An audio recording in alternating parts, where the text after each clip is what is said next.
thank you. Proceed, and may the House benefit from your thoughts of this. Again, thank you very much, Mr. Speaker, for that very candid introduction. And yes, you rightly put, I would really implore on honorable members of Parliament, especially those of us that are young, to come during this time and participate. And they'll have the time to learn, to make mistakes. And sometimes, Mr. Speaker, we the young people are afraid to make mistakes. But during such a time, then you get to speak, you get to contribute, you get to correct yourself, and with the time you really perfect your debating skills. And Honorable Speaker, I note very keenly that you properly read that the memo is from His Excellency the President. So how I wish that over the weekend, when you're in your next ODM rally, you get to say the same. On a more serious note, Mr. Don't worry, Mr. Kimani. My weekend is starting tomorrow in Kisii, and then we'll be proceeding to Kisumu on Saturday. Don't worry about those other things we do outside the house. Let us do this business. I love that candid admission, and I hope that Kenyans are listening and watching. Honorable Speaker, over the weekend, on Sunday, we had the National Prayer Day in Nakuru. And the sermon by one Apostle Kimani of Kingdom Seekers was about destiny. And he said that there is a destiny of this country, and there's where God wants to take this country. But went and broke down that destiny and said, but for us to achieve this destiny of this country, we have to achieve the destinies of the respective arms of government. We need to achieve the destinies of the respective leaders in government. We have to achieve the respective destinies of Kenyans that contribute to, whether it is through taxes or who are benefit of all these programs that the country is trying to get at. And I was reflecting on what to say this, and I thought, how will these amendments that you're talking about help us as a country achieve our destiny? And I look at the issue of two-thirds gender rule, and this is a very thorny issue. And every time I put my thoughts around gender, I remember that I have a daughter called Scarlett. And I ask myself, would I want, who are the examples that she will see to encourage her to know that a lady can do it?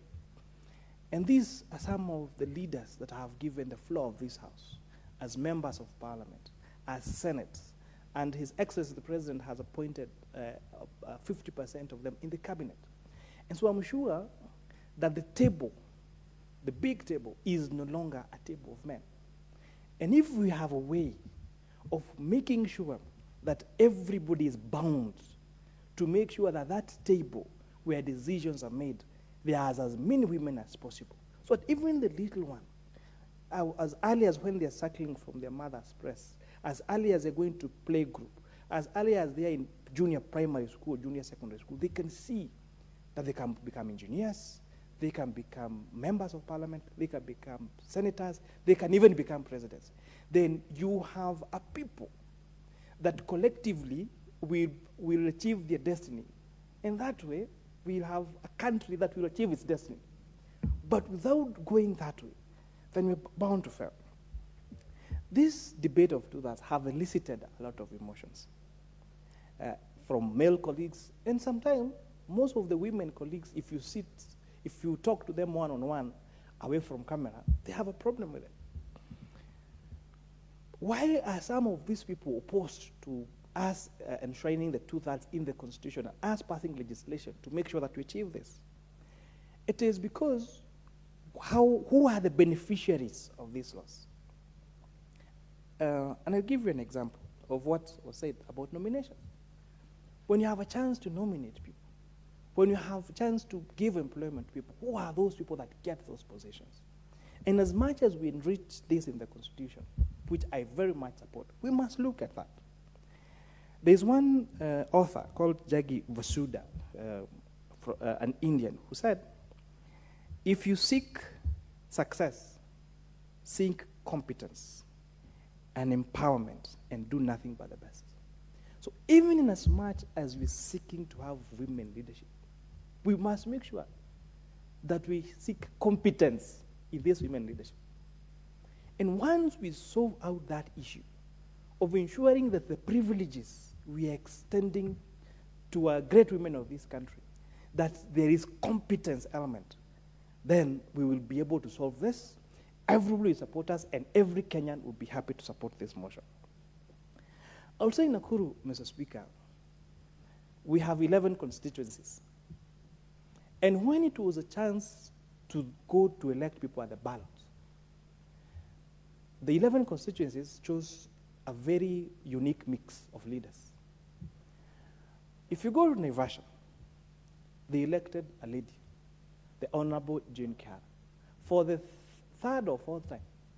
In fact, His Excellency the President was saying that Jane Kiara floors women every time, floors around 8 men every time. The neighboring constituency called Gilgil elected a woman, the Honorable Martha Wangari, who is the first chairperson at the Speaker's panel. Nakuru Town East and West elected the Honorable Gikaria and Honorable Arama.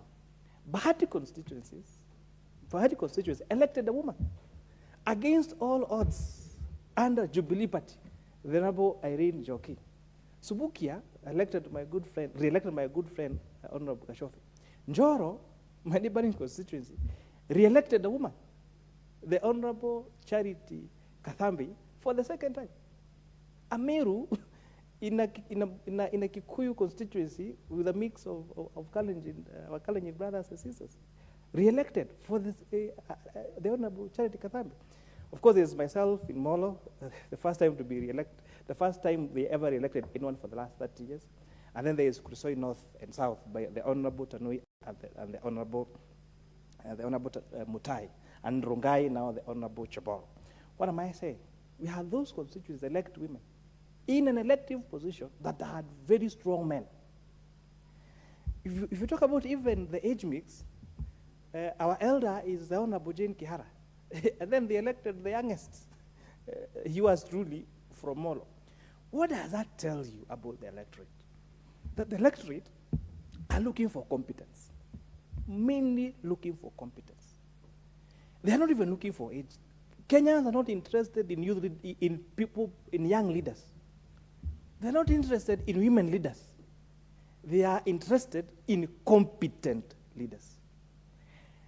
And because it would be very nice that these competent leaders comprise of young people, comprise of older people, comprise of women, comprise of people with disabilities.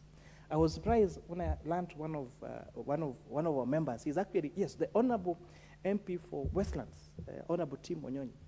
A man able differently gets re-elected all the time. In fact, if he ran for Nairobi, I am sure he would have given the Honorable Sakaja a run for his money.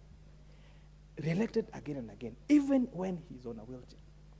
So as we think about all these things, as we think about to empower our women, we should not forget that what Kenya needs to achieve our destinies is competence. And in as much as we want to encourage women leadership, we must encourage competent women leadership. In as much as we want to encourage youth leadership, we must encourage competent youth leadership, because we are not going to achieve this country, its destiny, with just saying that we want young people or we want women. What we need to do is get competent people. On the issue of NGCDF, I have said on this floor that perhaps were it not for the NGCDF and the Honorable Mukiri, the MP for Molo, I most likely would be just a useless boy in the village. Because when I did my KCP, I passed very well. There was no money to go to high school. In fact, I had now to go to another constituency called Subukia to stay with my uncle there so that I can attend a day school called Kian Secondary School.